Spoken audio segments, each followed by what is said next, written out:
Berapa banyak orang yang pada hari ini masih diberikan Allah Subhanahu wa ta'ala hidup, tapi tidak bisa bersama dengan kita di tempat yang suci ini. Mengapa demikian? Karena dicabut Allah Subhanahu wa ta'ala nikmat sehat. Berapa banyak pula yang sehat walafiat tapi masih berkeliaran di tengah jalan, di tempat perbelanjaan, di tempat mencari dunia, karena dicabut Allah Subhanahu wa ta'ala nikmat istiqamah iman dan Islam. Yusbihu mu'minan, paginya beriman, wa yumsi kafiran, petangnya kafir. Begitu cepat hati itu berubah. Makanya di antara doa yang diajarkan Nabi, ya muqallibal qulub, engkau yang membolak-balikkan hati, sabbit qulubana, kokohkan hati kami, ala dinik, dalam agamamu, wa ala ta'atik, dalam ketaatan kepadamu. Wahai Mu'adz bin Jabal, nanti engkau akan bertugas ke Yaman, mengumpulkan zakat dan berdakwah, engkau akan sibuk. Maka baca doa ini supaya hatimu istiqamah. Allahumma a'inni, tolong aku ya Allah, ala dzikrika, supaya hatiku selalu berzikir mengingatmu, wa syukrika, selalu bersyukur kepadamu, wa husni ibadatik, selalu beribadah dengan ibadah yang terbaik. Hidup ini singkat, tapi resiko yang akan diterima di alam barzakh begitu lama, dan yang lebih lama lagi adalah ketika nanti akan berhadapan dengan Allah Subhanahu wa ta'ala. Faman kana yarju liqa'a rabbih, siapa yang yakin bahwa dia akan berjumpa dengan Allah Subhanahu wa ta'ala, falyamal 'amalan salihah, maka di antara bekal hanya amal saleh. Tapi amal soleh itu pun akan hilang seperti debu di hembus angin. Wala yusyrik bi'ibadati rabbih ahada, jangan pernah mempersekutukan Allah Subhanahu wa ta'ala. Lain asyrakta, kalau kau persekutukan Allah, la yahbatanna amaluka, maka semua amalmu gugur. Seperti pohon kayu yang daunnya rindang, dihembus angin puting beliung, lalu kemudian gugur daun-daunnya, yang tinggal hanya batang kayu dan ranting-ranting hampa. Begitulah ketika amal yang banyak tapi kemudian tidak bertauhid kepada Allah. Maka di antara doa yang diajarkan Nabi sallallahu alaihi wasallam, mengucapkan la ilaha illallah Muhammadur Rasulullah sallallahu alaihi wasallam pada saat malaikat maut mencabut nyawa. Kalimatu haqqin 'alaiha nahya, dengan itu kita hidup, wa 'alaiha namutu, dengan itu kita mati, wa biha nub'atsu, dengan itu kita akan dibangkitkan di padang mahsyar menghadap Allah Subhanahu wa ta'ala. Kalau sampai hari ini ada orang hidup nikmat, tapi hidup itu bisa menjadi laknat. Kalau sampai detik ini masih sehat, nikmat, tapi sehat akan diminta tanggung jawab, dia bisa menjadi laknat. Yang menjadi rahmat adalah ketika mulut masih mengucapkan alhamdulillah wa syukurulillah wala haula wala quwwata illa billah. Faqsusil qasasa, ceritakan kisah nabi-nabi ini, la'allakum yatafakkarun, supaya manusia berpikir bagaimana kematian anak amat sangat menyakitkan bagi Nabi Ayyub alaihissalam. Tanamannya kering kerontang, ternak-ternaknya mati, anak meninggal dunia. Tidak cukup dengan itu, datang penyakit kulit yang tidak berkesudahan. Apakah Nabi Ayyub mengeluh? Tidak. Istrinya Rahmah yang tidak tahan dengan penderitaan itu. Berdoalah Ayyub supaya Allah menyembuhkan. Nabi Ayyub tidak ada menyebutkan sakit dalam doanya, dia tidak ada minta sembuh, dia hanya berkata Rabbi anni massaniyad-dur, ya Allah aku kena musibah, wa anta arhamur rahimin, engkau maha kasih di antara yang pengasih, engkau maha sayang di antara yang penyayang. Dia tidak ada menyebut sembuhkan aku sudah sakit, aku seorang nabi, anakku meninggal, ternakku mati, tanamanku kering. Dia tidak ada menyebut. Dia malu berkeluh kesah kepada Allah Subhanahu wa ta'ala. Orang yang sudah jatuh cinta kepada Allah, maka semua yang dilakukan Allah itu indah. Walaupun ternaknya mati, Allah tetap indah. Walaupun kebunnya kering, Allah tetap indah. Walaupun anaknya meninggal, Allah tetap indah. Walaupun anak-anaknya meninggal dunia, Allah tetap indah. Tapi tak semua orang yang berada di sekeliling kita melihat Allah indah ketika yang diberikan Allah tak sesuai dengan keinginannya. Ketika dia ingin punya anak, ternyata anak tidak kunjung tiba, dia katakan Allah tidak indah. Ketika dia ingin ternaknya beranak pinak subur, ketika yang datang adalah penyakit kematian, dia katakan Allah tidak indah. Padahal Allah itu innallaha jamilun, Allah maha indah, yuhibbul jamal, Allah suka kepada keindahan. Tapi seringkali kita mengatakan indah menurut hawa nafsu kita. Kalau tidak sesuai dengan yang kita inginkan, kita katakan tidak indah. Allah kalau sudah memasukkan cinta ke dalam hati seorang hamba, maka apapun yang diberikan Allah indah. Masuk di dalam perut ikan di tengah malam, gelap lautan, 3 kegelapan, gelap malam, gelap lautan, gelap perut ikan, tidak indah. Tapi yang keluar dari mulut Nabi Yunus bukanlah sumpah serapah, caci maki. Yang keluar dari mulutnya kata-kata yang indah.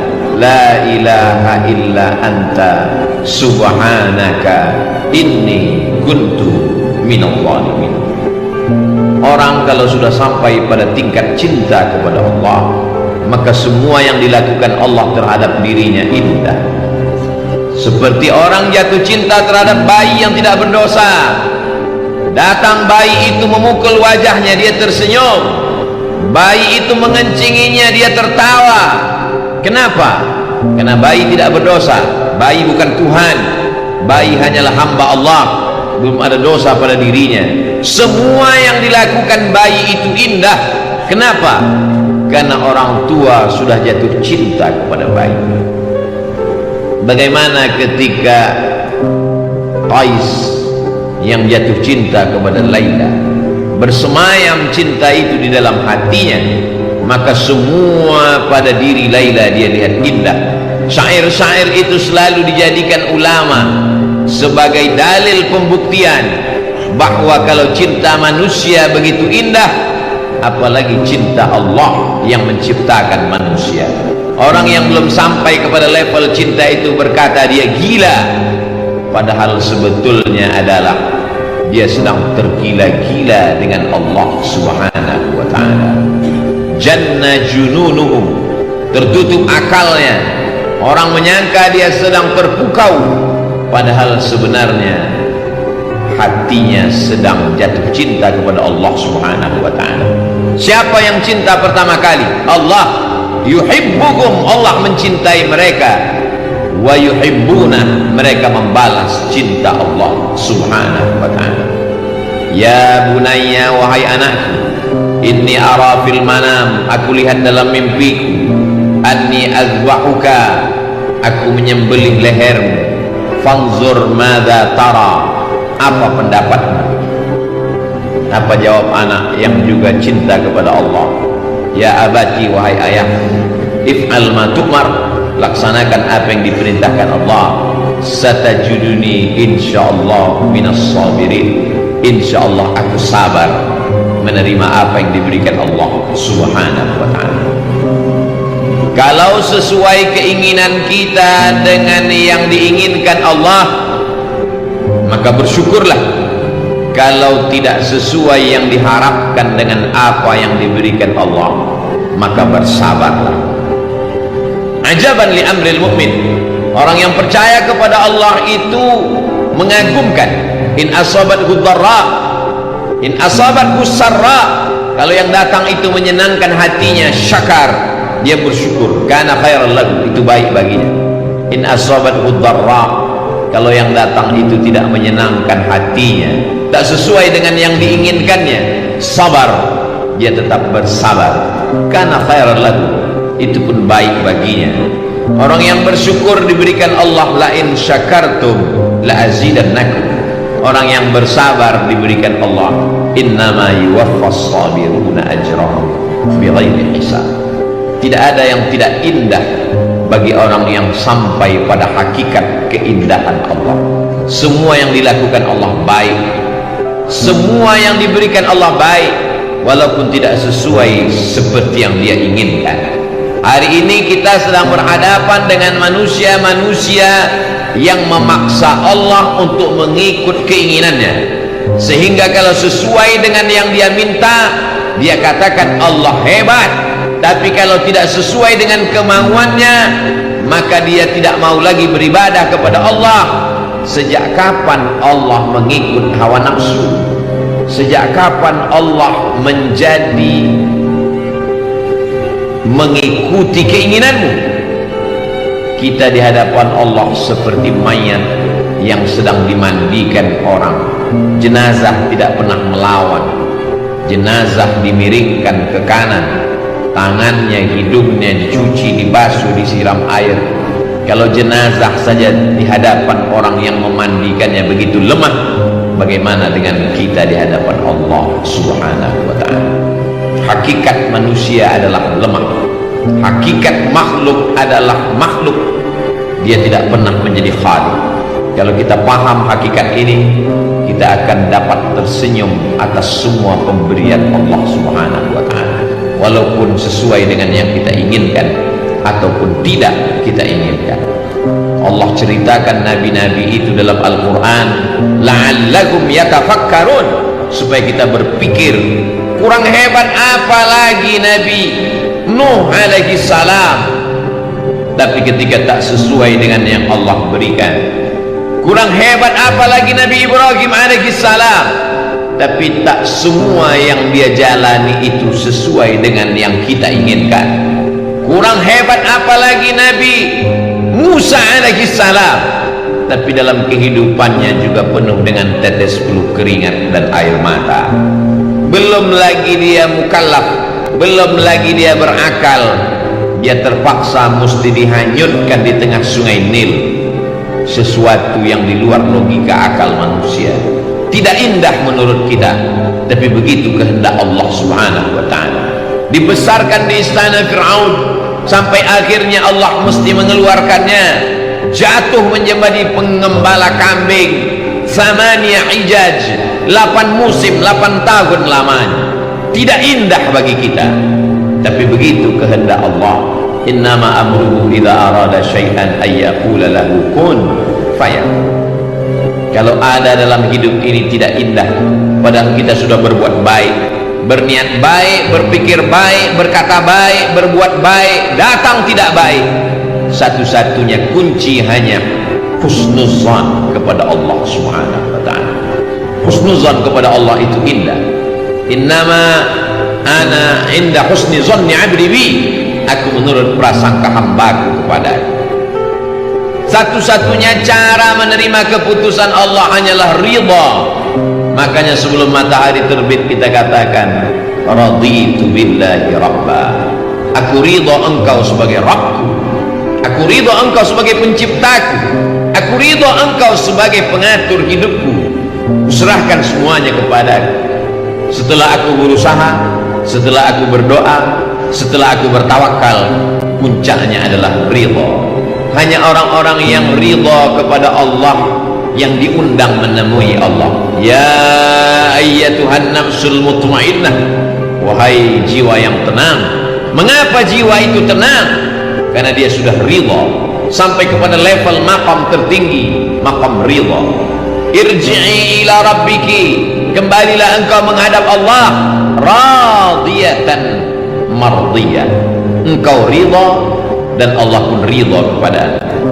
Setelah ridha, fadkhuli fi ibadi, masuklah bersama hamba-hambaku yang ridha. Wadkhuli jannati, masuklah ke dalam surga, karena hanya orang-orang yang ridha kepadaku lah yang masuk ke dalam surga.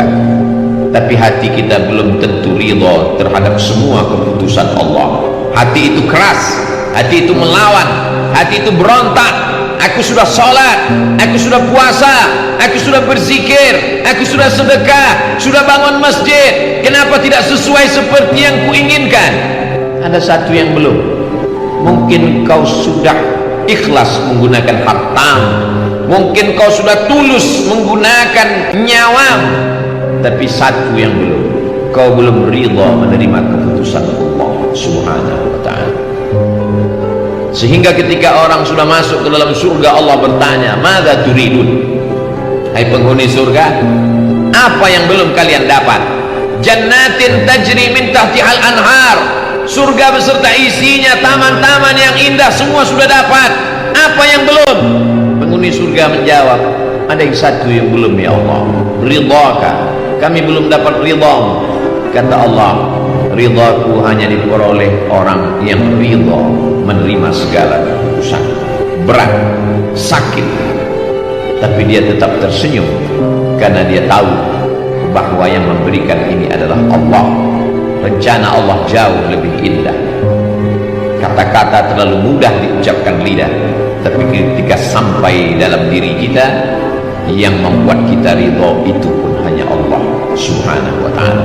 Kita hanya mampu berkata la haula wala quwwata illa billah. Barakallahu li wa lakum fil Qur'anil azim wa nafa'ani wa iyyakum bima fihi minal ayati wa dzikril hakim wa taqabbala minni wa minkum tilawatahu innahu huwal ghafurur rahim.